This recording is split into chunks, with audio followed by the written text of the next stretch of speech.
রিজুদা এবং ডাকু পিপ্পল পাড়ে আজ শুনবেন এর তৃতীয় পর্ব। প্ল্যানে কোনো খুঁত ছিল না, এখন বাঘটা এলে হয়। বাঘ শিকারে এই অলিখিত নিয়ম চালু আছে চিরদিনই যে শিকারী সবচেয়ে আগে বাঘের শরীর থেকে রক্তপাত ঘটাবে সে বাঘ তারই। মানে যদি কোনো আনাড়ি শিকারীও বাঘের লেজে বা অন্য কোনো বাজে জায়গাতে গুলি করে তাকে আহত করে, তাকে সাক্ষাৎ যমে রূপান্তরিত করে এবং তার দোসর অন্য শিকারীর প্রাণ বিপন্ন করে, এমনকি নিজের প্রাণ দিয়েও সেই আহত বাঘকে পায়ে হেঁটে গিয়ে মারে, তবুও সেই বাঘ বাঘের শরীরের প্রথম রক্ত ঝরানো শিকারীরই। হয়তো এই নিয়মের কোনো মানে নেই, আবার আছেও। স্পোর্টসম্যানশিপ বলতে অনেক কিছুই বোঝায়। এই শব্দটি আগে ফুটবল, ক্রিকেট, টেনিস, শিকার ইত্যাদি সব ক্ষেত্রেই অত্যন্ত সম্মানের ছিল। একজন স্পোর্টসম্যানকে সকলেই স্পোর্টসম্যান বলেই শ্রদ্ধা করতেন। ক্রিকেটের মাঠে ক্রিজে দাঁড়িয়ে যদি ব্যাটসম্যান বোলারের কোনো মারাত্মক বলে পরাজিত হতেন কিন্তু দৈবক্রমে আউট হওয়া থেকে বেঁচে যেতেন, তখন তিনি আঙুল তুলে বোলারকে সম্মান জানাতেন। ব্যাটসম্যানও যদি কোনো কঠিন বলকে মুনশিয়ানার সঙ্গে খেলে বাউন্ডারি পার করতেন, তখন বোলার তাকে অভিনন্দন জানাতেন। স্পোর্ট ব্যাপারটা আনন্দের ছিল, আদর্শের ছিল, চরিত্র গঠনের ছিল। মারামারি আর টাকা রোজগারের কল ছিল না। বিজ্ঞাপনদাতাদের হৈ হৈ ছিল না সেই সব ক্ষেত্রে, ছিল না স্পন্সরদের রবরবা। এখন কোনো স্পোর্টসই আর স্পোর্টস নেই। মোহনবাগান ইস্টবেঙ্গলেও বাঙালি খেলোয়াড় ক্রমশ কমে আসছে। এখন যেন তেন প্রকারে জিততে হবে, কি খেলার মাঠে কি জীবনে, তা চুরি জোচ্চুরি করেই হোক কি যেভাবেই হোক। ইংরেজিতে যাকে বলে by hook or by crook. এবং যখন জীবনের সব ক্ষেত্রেই নাথিং সাকসিডস লাইক সাকসেস, এই অবধি বলেই রিজুদা চুপ করে গেল। মনে হলো রিজুদার মন খারাপ হয়ে গেল এই অপ্রিয় প্রসঙ্গ এনে ফেলে। মুখ নিচু করে পাইপের ঝাঁয় ছেড়ে অ্যাস্ট্রেতে ফেলতে লাগলো প্রয়োজনের চেয়ে বেশিক্ষণ ধরে। তিতির বলল, ক্ষমা করে দাও এখনকার এই তথাকথিত টাকা সর্বস্ব খেলার মাঠে সৈন্যদলকে, আর শহর ছেড়ে আবার ফিরে চলো টুটিলাওয়াতে। আমরা যে হাঁকাওয়ালাদের হল্লাগোল্লা শুনতে পাচ্ছি, বাঘটা যে এখনই বেরিয়ে পড়বে তোমাদের সামনে। এখন পাইপ খেলে কি চলে? মনে হচ্ছে তোমার চা চাই রিজুদা। কটায় দিতে বলবো গদাধরদাকে? না না, এক্ষুনি কি, 1 ঘন্টা তো মোটে হলো খেয়ে উঠেছি। গদাধরদাকে বলে আয়, ঠিক 4টের সময় দেবে। তারপরই বলল, একটু পরেই জানা বাবা। বেচারা এত আপত্তি সত্ত্বেও বাবুর্চি রান্না বিরিয়ানি খেয়ে মুসড়ে আছে, হয়তো একটু ঘুমোচ্ছে। কেন বিরক্ত করবি এখন? দাঁড়াও না, কেসটা কি একটু দেখে আসি। বলেই ভটকায় উঠে গেল আসলে পরিবেশটা হালকা করতে। একটু পরই ফিরে এসে বলল, একেই বলে স্পোর্টসম্যানশিপ। কেন? আরে দুজনে দুজনকে জড়িয়ে ধরে যা গপ্পটা করছে না, টেপ রেকর্ডটা দাও না রিজুদা, টেপ করে রাখি। ভাগ, গদাধরদা হিন্দি উর্দুর হও জানে না, ও জানে না। আরে সেটাই হচ্ছে তো মজা। একজন হাজারিবাগি হিন্দি চালাচ্ছে আর অন্যজন দোকনো বাংলা। আহা হা, কীরকম? এই গদাধরদা একটু মদনটা কি পাকি চেল বুঝেছ আজমল ভাই? তার লৌকো ডাকাতে ভিড়িয়ে আমি তো দেখে দিনু বন্দুক তার উপরে। आजमल मियाँ? हाँ, बंदूक हुआ चला दिया आपने गधा भैया, मगर वो जानवर था क्या, बघवा से भी खतरनाक? मदन टाकी के बारे में मैं तो कभी भी सुना नहीं, बहुत ही जंगल में खाना पकाया आज तक। या अल्लाह, मगर मदन टाकी पाकी की नाम तो कभी सुना नहीं। আর গদাধরদা বলছে, আরে মরণ, শুনবে কেমন কইয়া? মদনটাকে কি আমাদের সুন্দরবন ছাড়া অন্য জায়গাতেই দেখা যায় নাকি? আরে কি বলো কি গো, ওই দাড়িওয়ালা বাগোয়া ফাগোয়া বাঘের কথা বলতেছি নাকি? কোথায় বাঘ আর কোথায় মদনটা কি? এই গোবিন্দ গোবিন্দ। আমরা ভটকায়ের অঙ্গভঙ্গি সহকারে গদাধরদার আজমল ভাইয়ের কথোপকথনের বয়ান শুনে হেসে গড়াগড়ি খেলাম। আজ্জু ভাই হয়তো পুরোটা বুঝতে পারল না, কিন্তু হাসির বেলাতে পুরোই হাসলো। হাসি থামলে বলল, ভটকাই ভাইয়া, পান কি রেকাবি যারা সে লাও ইধার। রিজুদা পাইপে দুটার লাগিয়ে দিল। হাসির হররা থামলে। তিতির বলল, এবার বাবার ব্যাগ তো টুটিল আওয়া। রিজুদা আজ্জু মোহাম্মদকে বলল, দেখা আজ্জু, হে कैसा सब चेला बनाया। हाँ रिजू बाबू, सिर्फ चिल्लाई तो नहीं, चेली भी है। अब बिल्कुल, বলল ভটকাই রিজুদার পক্ষে। রিজুদা বলল, হ্যাঁ, হাঁকাওয়ালারা সব কাছিম পেঠা পাহাড়টার শির দাঁড়াতে পৌঁছনোর পর নাজিমুদ্দিন, একরাম আর কারুয়ার সঙ্গে আজাহার আর আসোয়াও দলে ভিড়ল। তারপর মেদিনী কাঁপিয়ে রণহুঙ্কার দিতে দিতে তারা নেমে আসতে লাগলো পাহাড় বেয়ে। এতক্ষণ ময়ূর, বনমোরগ আর তিতিরের ডাকে বন সরগরম হয়েছিল। এবার সেই গিরিখাত থেকে একবার বাঘ ডাকল। সমস্ত বন পাহাড় গম গম করে উঠল। হাঁকাওয়ালাদের চিৎকার চেঁচামেচি সব স্তব্ধ হয়ে গেল এক মুহূর্তে। পাখিরাও থেমে গেল। বাঘকে বনের রাজা এমনি এমনি বলে না, সে যে সত্যিই রাজা তা তার রাজত্বে গিয়ে তাকে দেখলে বা ডাক শুনলে তবেই বোঝা যায়। চিড়িয়াখানার বাঘের খাঁচার লোহার শিকের ফাঁক দিয়ে ছাতা গুলিয়ে যেসব মাখন মাখন জামাইবাবু শালির কাছে নিজেকে অসম সাহসী বলে প্রমাণ করতে চায়, তাদের এই রকম জঙ্গলে এনে ছেড়ে দিতে হয়। ভটকাই বলল, হ্যাঁ, এমনি ছাড়লে হবে থোড়ি? গোটা ছয়েক এক্সট্রা পায়জামা দিয়ে তবে না ছাড়তে হবে। চুপ কর ভটকাই, আমি বললাম। তারপর বাঘটা একবার বিরক্তির ডাক ডেকেই থেমে গেল, কিন্তু বাঘ ডাকার সঙ্গে সঙ্গেই দূর দাঁড় শব্দ করে একদল সম্বর ঝোপঝাড় ভেঙে ওই গিরিখাত থেকেই উঠে এলো। এসে নদী পেরোলো আমাদের সামনে দিয়ে 5টা ডোক এবং একটা স্ট্যাগ। এই সেসব আবার কি জানো? আর ভটকাই ইন্টারাপ্ট করল, আরে পুরুষ হরিণকে বলে স্ট্যাগ আর হরিণীকে বলে ডো, তাও জানিস না? তুই জানিসটা কি রে?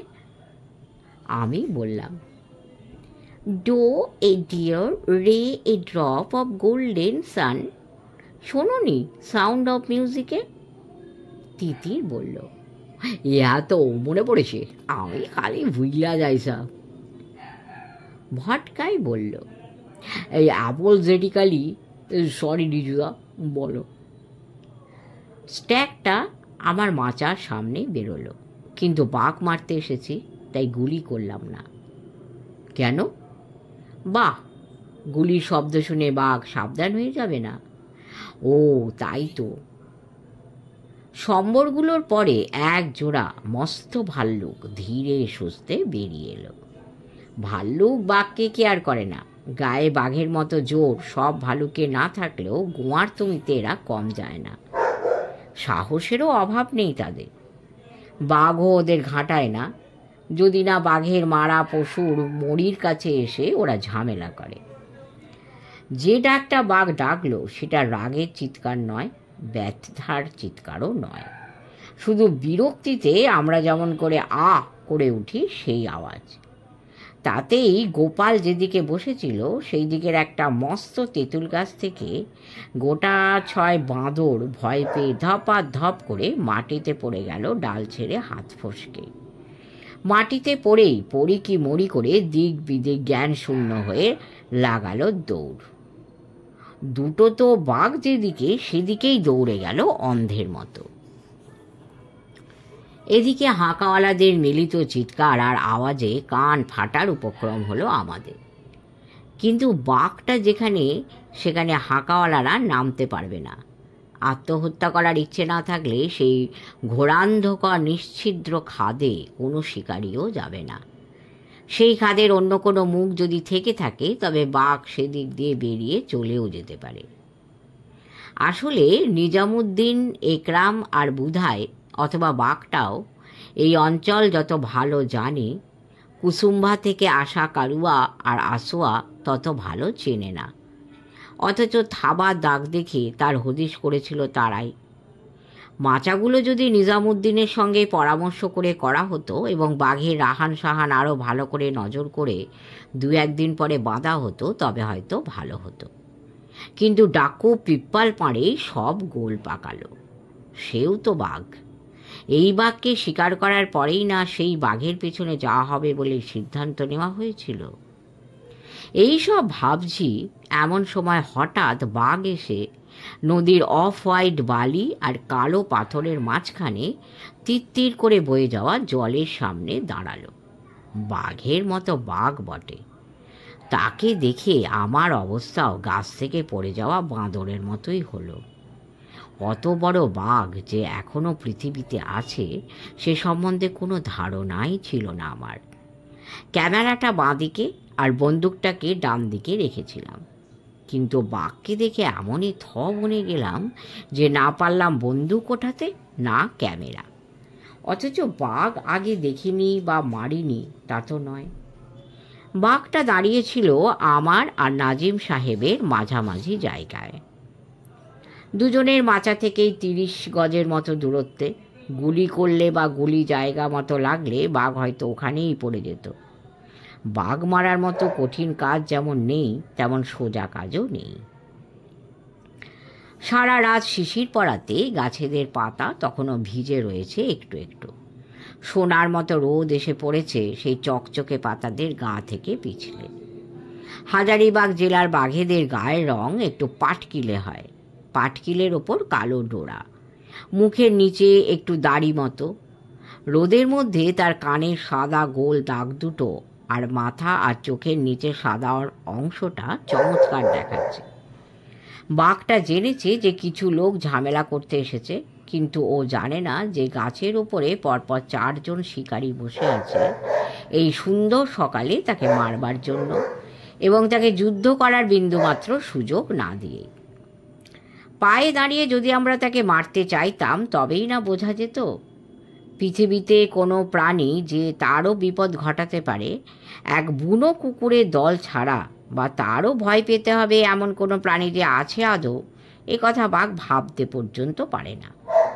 তাই সে কোনো সংকোচ, ভয় বা দ্বিধা না করে নদীতে এসেই পেছনে যে সরগোল তা বুঝতে পেরেই একটা বড় কালো পাথরের আড়াল নিয়ে ওদিকে ঘুরে তাকালো।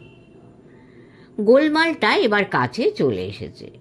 হঠাৎ নাজিম সাহেব তার নতুন .404 রাইফেল দিয়ে গুলি করলেন। বাঘের গায়ে নয়, বাঘের থেকে 10 হাত সামনে জলের উপর। আর সঙ্গে সঙ্গে চেঁচিয়ে উঠলেন, কোই ভি গলি মাছ চালায়েগা। বুধাই ওর চেয়েও গলা চড়িয়ে আমাদের নাম ধরে ধরে চেঁচিয়ে বলতে লাগলো, রিজু বাবু, গোপাল বাবু, সুরব্রত বাবু, গলি মাছ চালানা। কিন্তু বাঘ বুধাইয়ের বাণী শোনার জন্য দাঁড়ালো না। তার যা দেখার ও বোঝার সে বুঝে নিয়েছে। এক লাফে সে আমার সামনে দিয়ে স্টপারদের লাইনের ডান দিকের গভীর জঙ্গলে চলে গেল। সেই জঙ্গল একটি পাহাড়ের পায়ের কাছে। বাঘ যে সেই পাহাড়েই আপাতত যাবে সে বিষয়ে কোনো সন্দেহই নেই। তাকে মারতে চাইলে এখনই উল্টো দিক থেকে সেই পাহাড়ে হাঁকা করলে তাকে আবারও মারার সুযোগ পাওয়া যাবে। ততক্ষণে ইজাহারুল হক নদীতে নেমে এসেছে। সে বিরক্ত হয়ে বলল, ই क्या बात नजीम मियाँ, बाघवा मरना ही नहीं था तो हम लोगों को इतना जाड़ में सुबह सुबह ऐसे परेशान काहेला किया आपने? अजीब आदमी है आप।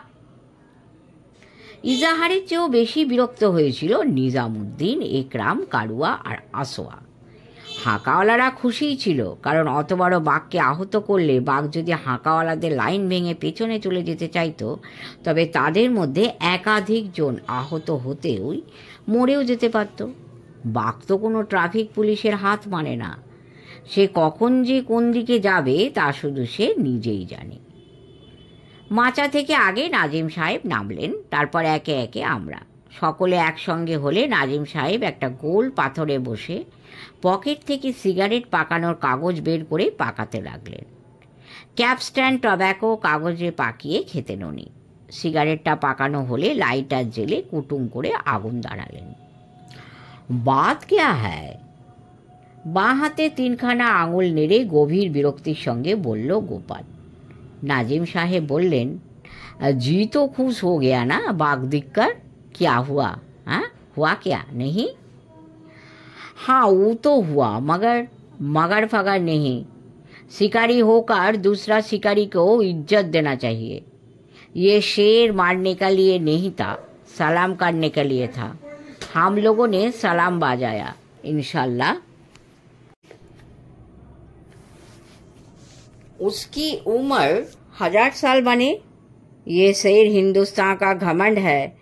आप लोगों की बाल बच्चा पोता पोती को देखने के लिए इसको बचा के रखना ही चाहिए। बंदूक राइफल की घोड़ा दबाने में ही शिकारी नहीं बन पाता इंसान। जो इंसान जानती है घोड़ा कब दबेगा और कब नहीं, शिकारी वो भी है। बोले चुप करे गेलेन नाजिम साहेब। এটুকু বলেই রিজুদা অনেকক্ষণ চুপ করে রইল। সেদিনের সেই টুটি লাওয়ার জঙ্গলের শীতের সকাল যেন তার চোখের সামনে ভেসে উঠল। এই বুঝলাম না, বলল ভটকায়। আমরাও যে খুব ভালো বুঝলাম এমন নয়। রিজুদা বলল, তোদের একটু আগে স্পোর্টসম্যানশিপের কথা বলছিলাম, এই হলো সেই স্পোর্টসম্যানশিপ। যদি সম্মান করার মতো প্রতিপক্ষ হয় তবে তাকে সম্মান জানানোই প্রকৃত স্পোর্টসম্যানের লক্ষণ। তারপর একটু চুপ করে থেকে বলল, দেখ, আজকে বাঘ বাঁচাবার জন্য কত কিছু হরকত হচ্ছে। অভয়ারণ্য, ব্যাঘ প্রকল্প, ওয়ার্ল্ড ওয়াইল্ড লাইফ ফান্ড ইত্যাদি কত কি হচ্ছে। তখন তো বাঘের সংখ্যা ছিল অগণ্য, আজ থেকে প্রায় 40 বছর আগের কথা। কিন্তু তখন শিকারীদের মধ্যে যদি নাজিম সাহেবের মতো অনেক শিকারী থাকতেন তবে বাঘেদের সংখ্যা এমনভাবে কমে যেত না। না সরকার মাথা ঘামিয়েছে তখন এ নিয়ে, না শিক্ষিত শিকারীরা। আর দেখ, আজ্জু মোহাম্মদের বাবা নাজিম সাহেব তো ইংরেজি মিডিয়াম স্কুলে লেখাপড়া করেননি, কলেজেও যাননি, অথচ কত বড় শিক্ষিত মানুষ ছিলেন তিনি। তা নাজিম সাহেব গুলিটা করেছিলেন কেন? বাঘকে ভয় পাওয়াতে, মাচা চেনাতে, শিকারীরা যে গাছে বসে থাকে অমন লুকিয়ে তা জানাতে, যাতে ভবিষ্যতে অমন ভুল সে আর না করে। বাঘটার অত বয়স আর এটুকু শেখেনি? তিতির বলল, তা আর কি করা যাবে, বাঘটা হয়তো তোর মতো ভালো স্কুলে পড়েনি, সবাই কি আর সব জানে? তুই এই বয়সেই যা জানিস অনেকে বুড়ো বয়সে পৌঁছেও তা জানে না। কিন্তু বাঘটা বুড়ো একেবারেই ছিল না, অভিজ্ঞও ছিল না। কৈশোর আর যৌবনের চৌকাঠে পৌঁছেই তার ওই চেহারা। তাহলে বোঝ সে কেমন বাবার ছেলে ছিল। ভটকাই বলল, बाघ का बेटा, सिपाही का घोड़ा, कुछ नहीं तो थोड़ा थोड़ा। বাপকে বাঘ বানিয়ে দিয়ে। বাঘটা যে বয়স্ক নয় তা তোমরা বুঝতে পেরেছিলে? তিতির জিজ্ঞেস করল রিজুদাকে। আমরা থোড়াই বুঝেছিলাম, বুঝেছিলেন নাজিম সাহেব। অনেক ছেলে মানুষকেই বুড়ো মনে হতে পারে দেখে, আবার অনেক বুড়োকে ছেলে মানুষ। অনেক এঁচড়ে পাকাও থাকে ছেলে মানুষ হয়েও যারা বুড়ো। কী রকম? যেমন ভটকায়, আমি বললাম। তিতির বলল, টুটি লাওয়ার বাঘের গল্প তো শেষ হলো, এবার ডাকু পিপ্পাল পাড়ের গল্পটা বলো, সেটাই তো আসল। সবই আসল, আজমালের বাটি কাবাব দেওয়া বিরিয়ানি আর গুলহার কাবাব আর চাও রেজালা যা খেয়েছি, একেবারে আইঢাই করছে শরীর। তোমরা সব এখানে বসে গল্প করো, খাও, চা খাও, আমি গিয়ে একটু শুয়ে নিই। আজু মিয়াও শোবে নাকি? না, আমি বরং একটু নাখুদা মসজিদ ঘুরে আসি। আজকে একবারও নামাজ পড়া হলো না, অথচ আজ জুম্মাবার। মাগরিবের নামাজটা অন্তত পড়ে আসি। আব্বা বেঁচে থাকলে রাগ করতো খুব। নিশ্চয়ই যাবে। দিনের মধ্যে ঈশ্বর বা আল্লাহকে বেশিবার মনে করতে পারলে তো ভালোই, তবে একবার তো করাই উচিত। যাও ঘুরে এসো, মাধবকেও নিয়ে যাও, তোমার পানও নিয়ে যাও। তারপরেই বলল, ও ভালো কথা, রাতে সব কি খাবে? আজ্জু ভাই উঠে নাগরা জুতোতে পা গলাতে গলাতে বলল, হ্যাঁ কুচ্ছু নেহি, সির্ফ 4 বটি পাচিনাল হামদর্দ দওয়াখানা কি। সে কি, তা বললে হয়? রাবড়ি একটু খেতেই হবে। তাড়াতাড়ি ফিরে এসো। এই সৈন্যদলের জন্য মুরগির ফিসফাস করবে গদাধরদা। তোমার আজমলকেও তো ভালো করে খাওয়াবে গদাধরদা। সে কি এতই অভদ্র? আমরা কিন্তু কালই যাব রিজুবাবু, ভেস্টিবিউলে কোডার মাতে নেমে বাসে যাব হাজারিবাগ। আজকাল তাতেই সুবিধা। তো আপ চলে হাম? হ্যাঁ যাও। কিন্তু আজমলকে দেখিয়ে আনবে না কলকাতার নাখুদা মসজিদ? সেই বাদ, ঠিকই তো। আবার কবে আসবে কলকাতায়? ভটকাই বলল, হ্যাঁ আমি ডেকে আনছি। ওরা চলে গেলে রিজুদা সত্যি সত্যি একটু শুতে চলে গেল। আজকাল রিজুদা যেন কেমন বুড়ো হয়ে যাচ্ছে।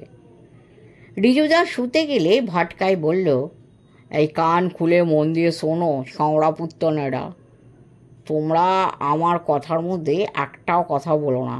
আমি তোমাদের ডাকু পিপ্পল পাঁড়ের সঙ্গে আমার এনকাউন্টারের গল্পটা বলছি। শেষ হলো 3য় পর্ব। আশা করি ভালো লাগছে। টান টান রিজুদার গল্প আমারও পড়তে খুব ভালো লাগছে। আমাদের সঙ্গে থাকবেন, শেয়ার করবেন, লাইক করবেন, সাবস্ক্রাইব করবেন এবং পরম করুণাময়ের কৃপায় খুব ভালো থাকবেন। দেখা হবে পরের পর্বে। নমস্কার।